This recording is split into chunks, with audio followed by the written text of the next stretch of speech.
Hello बच्चे party, good morning. आगे पढ़ते हैं बिना टाइम वेस्ट किए। ठीक है, नेक्स्ट टॉपिक है resolution of vector. Resolution of a vector. ठीक है, एक वेक्टर को हमें रिजोल्व करना है। रिजोल्व करने का मतलब होता है स्प्लिट करना है उसको। ठीक है, तो ये एक तरह से किसी वेक्टर को दो या दो से ज्यादा वेक्टर में स्प्लिट, उसको ब्रेक करने का एक मेथड है। ठीक है, तो इसको हम बोलेंगे splitting of a vector into two और मोर वेक्टर। ठीक है, विच प्रोड्यूस या which together produce same effect as produce by the single vector. Single vector जितना इफेक्ट प्रोड्यूस करेगा उसको रिजोल्व करने के बाद जो वेक्टर आएंगे किसी भी डायरेक्शन में हो सकते हैं वो। ठीक है, उनका भी वही इफेक्ट होगा जो उसका सेम का अकेले का इफेक्ट होगा। जैसे कोई एक एग्जांपल बताता हूं मैं। ये कोई पार्टिकल है, इस पे ये फोर्स लगा हुआ है ऐसे 3 न्यूटन। ठीक है, और एक फोर्स ये लगा हुआ है 4 न्यूटन। ठीक है, अगर हम ट्रायंगल लॉ का जो वेक्टर एडिशन है, ट्रायंगल लॉ के अकॉर्डिंग इसको सोल्व करते हैं। 1 मिनट जरा।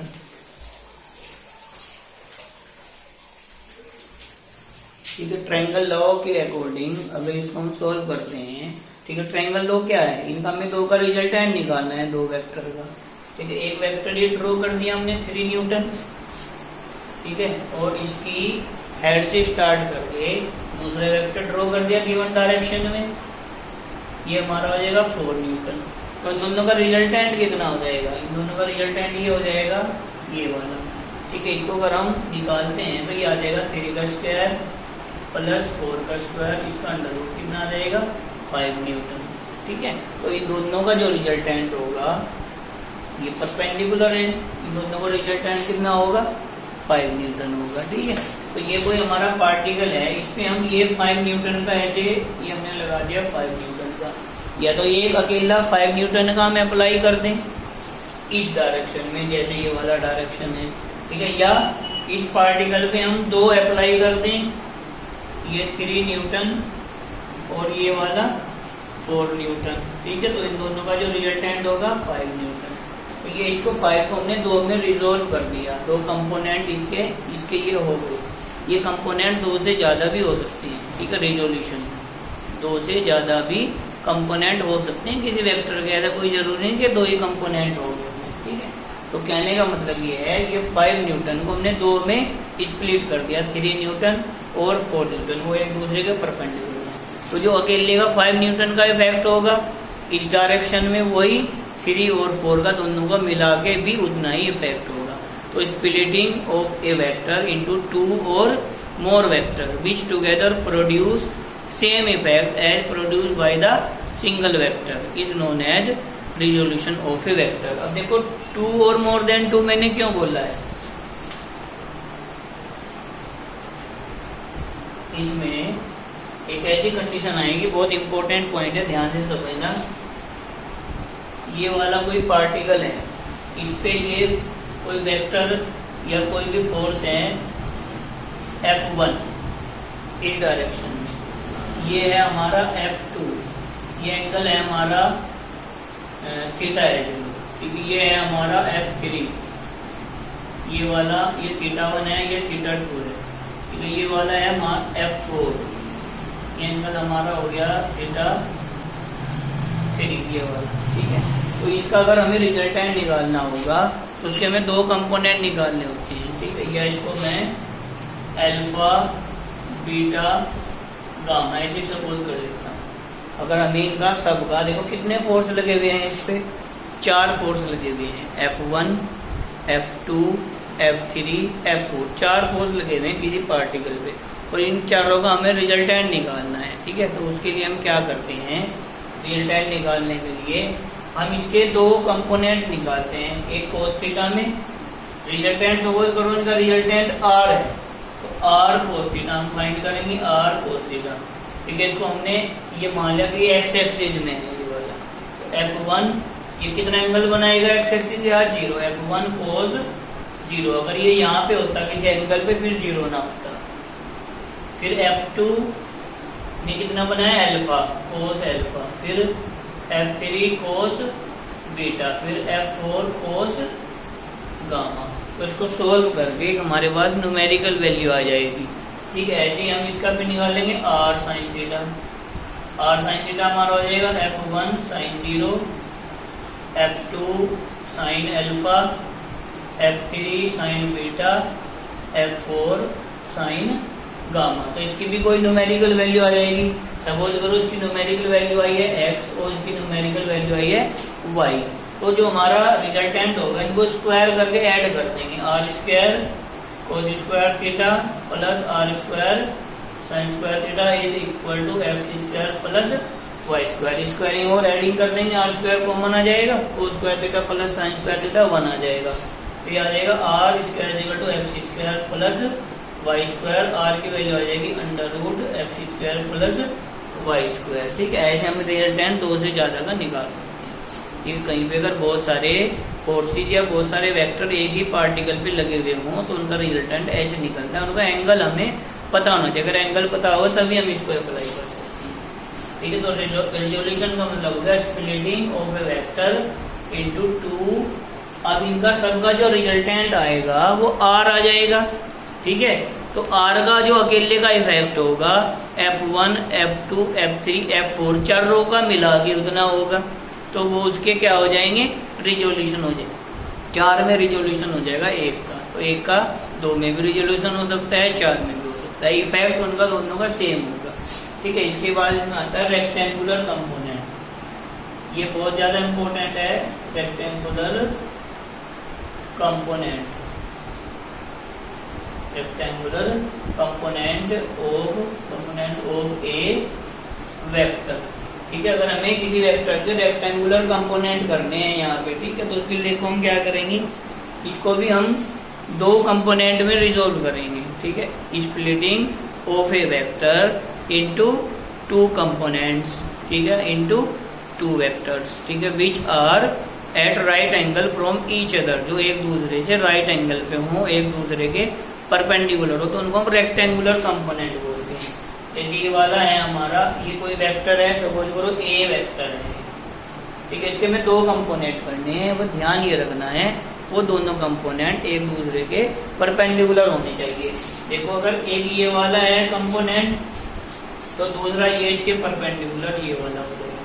ठीक है, और अगर मैं बोलूं एक कंपोनेंट ये है, जरूरी नहीं कि नीचे ही हो, ये वाला है तो दूसरा इसके परपेंडिकुलर होगा, तो ये और ये दोनों परपेंडिकुलर होंगे। ठीक है, जरूरी नहीं है उसको ऐसे ही बनाना है, कैसे मर्जी बना लो, बस ध्यान ये रखना है कि ये जो 2 कंपोनेंट है ये दोनों एक दूसरे के अगर परपेंडिकुलर होंगे तो उसको हम रेक्टेंगुलर कंपोनेंट बोलते हैं।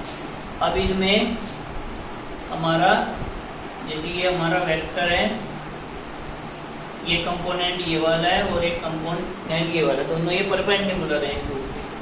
तो ये हम इसकी वैल्यू फाइंड करेंगे कंपोनेंट्स की। देखो कैसे करेंगे, O P Q R, ये हमारा A वेक्टर। ठीक है, तो हमारा जो O Q वेक्टर है वो है हमारा A वेक्टर। ये तो वेक्टर फॉर्म होगी इसकी, और अगर इसका मैग्नीट्यूड निकालना होगा तो ये एरो हटा देंगे। तो O Q की जो लेंथ है उसको हमने A सपोज कर लिया, इसकी लेंथ ये फाइंड करना है हमें, ये वाला।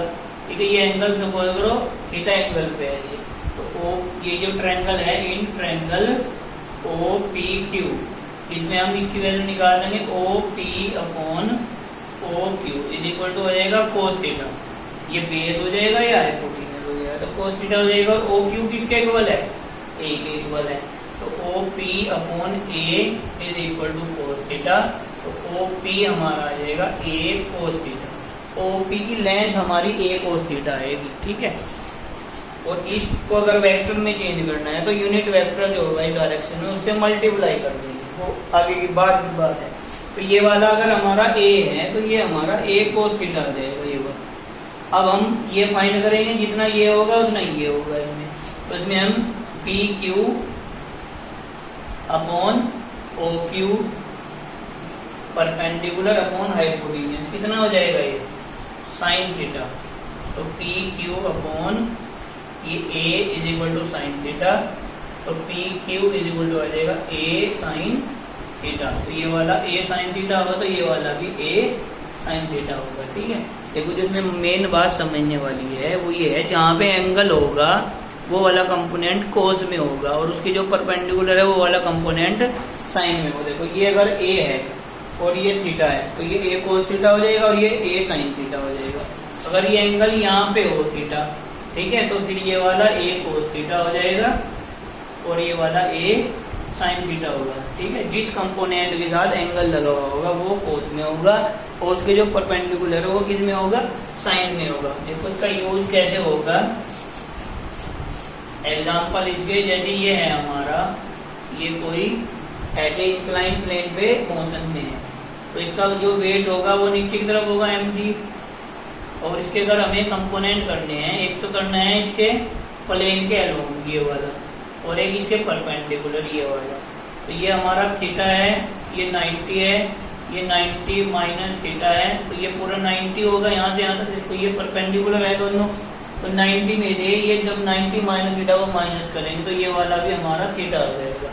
अब हमें इसके कंपोनेंट करने हैं, एक तो ये वाला और एक ये वाला, इनमें से एक कोस में आएगा और एक साइन में। तो कोस में कौन जाएगा, जहाँ पे एंगल जिसके साथ कंपोनेंट के साथ लगा हुआ है, तो इस कंपोनेंट के साथ ये एंगल लगा हुआ है तो ये वाला कंपोनेंट आ जाएगा mg कोस थीटा, और इसके जो परपेंडिकुलर होगा ये वाला आ जाएगा mg साइन थीटा। तो ऐसे हम कंपोनेंट निकाल सकते हैं। ठीक है, ऐसे ही अगर उसको हमें, जैसे मैंने भी बताया, ये वाला अगर ये हमारी है x एक्सिस और ये वाली है हमारी y एक्सिस, तो x एक्सिस में जो यूनिट वेक्टर होता है वो होता है i कैप और y में जो यूनिट वेक्टर होता है वो j कैप। अब देखो ये हमारा, इसको हमने ax मान लिया, इसकी जो लेंथ है o p q r, इसकी लेंथ हमने ax से सपोज कर ली और इसकी लेंथ हमने ये वाले की ay सपोज कर ली, मतलब, और इसकी लेंथ हमारी a है, ये a वेक्टर है,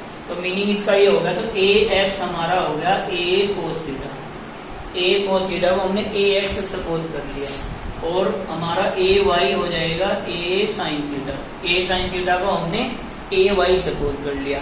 अब इसको वेक्टर फॉर्म में हमें चेंज करना है, तो OP वेक्टर ये हो जाएगा ax मल्टीप्लाई i कैप। ठीक है, OP वेक्टर कितना हो जाएगा, ax उसकी लेंथ है, तो यूनिट की वैल्यू है i कैप, तो ax की वैल्यू हो जाएगी ax मल्टीप्लाई i। ठीक है, यूनिट की वैल्यू है i कैप, यानी कि 1 की वैल्यू 1 वो वेक्टर 1 न्यूटन भी हो सकता है। ठीक है, वो जैसे मान लो डिस्प्लेसमेंट है वो 1 मीटर भी हो सकता है। ठीक है, या वेलोसिटी है 1 मीटर पर सेकंड भी हो सकता है। तो उसकी 1 की जो वैल्यू है एक्स एक्सिस में, उसको आई कैप हमने मान लिया, आई कैप माना जाता है।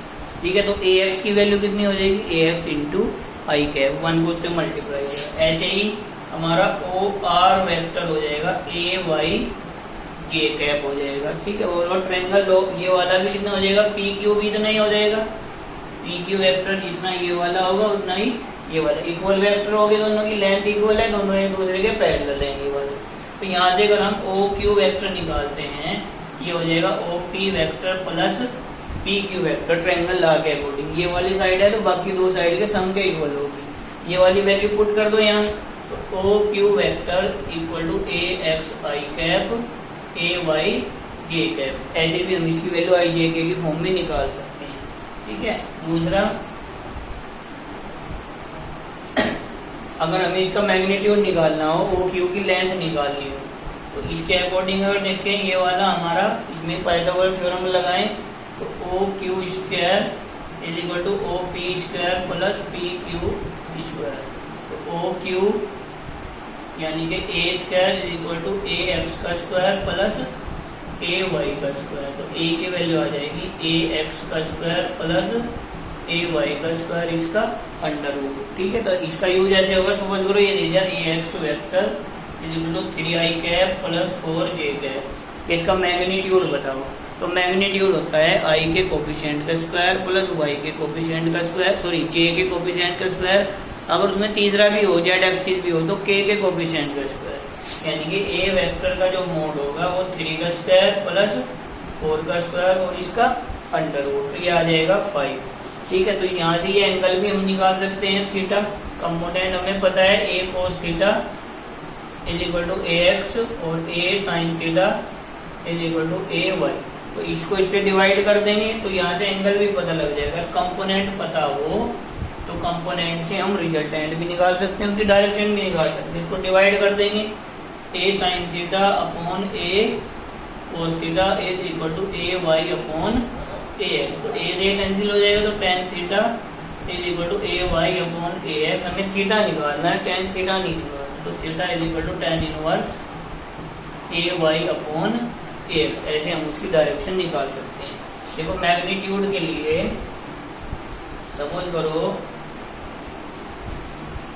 ये तीनों एक्सिस गिवन है, एक्स वाई जेड। जेड यहाँ भी ले सकते हैं, यहाँ भी ले सकते हैं, कहीं भी ले। ये कोई पोजीशन है x y z, x comma y comma z. इसको वेक्टर में अगर चेंज करना हो, पोजीशन वेक्टर बोलते हैं ओ पी। आर वेक्टर से भी इसको रिप्रेजेंट करते हैं। पोजीशन को वेक्टर फॉर्म में चेंज करना, उसको पोजीशन वेक्टर बोलते हैं। तो ओ पी वेक्टर हमारा आ जाएगा। अब देखो इसके साथ आई लगा देंगे, इसके साथ जे लगा देंगे, इसके साथ के लगा देंगे, तो ये हो जाएगा एक्स आई वाई जे जेड के। ये वेक्टर फॉर्म आ गई इसकी। देखो दो के लिए मैंने अभी बताया था ट्रायंगल लॉ के अकॉर्डिंग जो तीसरा होगा, ठीक है, जैसे अगर 3 डायमेंशनल फिगर होगी तो तीसरा भी उसमें पाइथागोरस थ्योरम ही लगा देंगे ट्रायंगल लॉ। अब देखो इसका हमें अगर मैग्नीट्यूड ऐसे रिप्रेजेंट करते हैं, मैग्नीट्यूड मतलब इस वेक्टर की लेंथ कितनी होगी is equal to O P. ये हो जाएगा x square plus y square plus z square का अंडर रूट। ऐसे हम उसकी मैग्नीट्यूड फाइंड कर सकते हैं। ठीक है, तो ये हमारा कंपोनेंट था और ये मैग्नीट्यूड मैंने बता दिया। ध्यान ये रखना है कंपोनेंट जब भी करेंगे रेक्टेंगुलर कंपोनेंट, जहाँ पे एंगल होगा वो कंपोनेंट कोस थीटा में होगा। अगर हम ए के कंपोनेंट करते हैं तो a cos theta a sine theta. अगर हम एफ के कंपोनेंट करते हैं f cos theta f sine theta. अगर हम एम जी के कंपोनेंट करते हैं m g cos theta m g sine theta. किसी का भी कंपोनेंट करते हैं जहाँ पे एंगल होगा वो वाला कोस में होगा, जहाँ पे एंगल होगा वो वाला कोस में होगा। जहाँ पे एंगल होगा इसको अच्छी तरह से दिमाग में बिठा लो, बहुत ज़्यादा इसका यूज होगा फिजिक्स में। जहाँ पे एंगल होगा वो कोस में होगा, जहाँ पे एंगल होगा वो कोस में होगा, और उसके जो परपेंडिकुलर होगा वो काई में होगा, साइन में होगा। ठीक है, जैसे सपोज करो ये ऐसे है ई, इसके हमें 2 कंपोनेंट करने हैं, ये वाला थीटा और ये वाला। तो ये क्या हो जाएगा ई कोस थीटा और ये क्या हो जाएगा ई साइन थीटा हो जाएगा। अगर मैं इसको बोलूं ऐसे, यहाँ पे थीटा हो, ठीक है, ये ई है हमारा, वो लाइट चली गई थी, ठीक है, ये वाला यहाँ पे थीटा है, तो ये कंपोनेंट इसका हमें कंपोनेंट करना है ई का, एक ये और एक ये। तो इनमें से कौन सा होगा कोस, कौन सा होगा साइन, जहाँ पे एंगल है वो वाला काई में होगा कोस। तो ये ई कोस थीटा हो जाएगा और ये वाला ई साइन थीटा हो जाएगा। ऐसे कंपोनेंट हम कर सकते हैं, जिसके भी कंपोनेंट करने होंगे, ठीक है, रेक्टेंगुलर, उसको जहाँ पे एंगल होगा वो कोस में, और उसके जो परपेंडिकुलर होगा वो साइन में। ध्यान रखें। Thank you.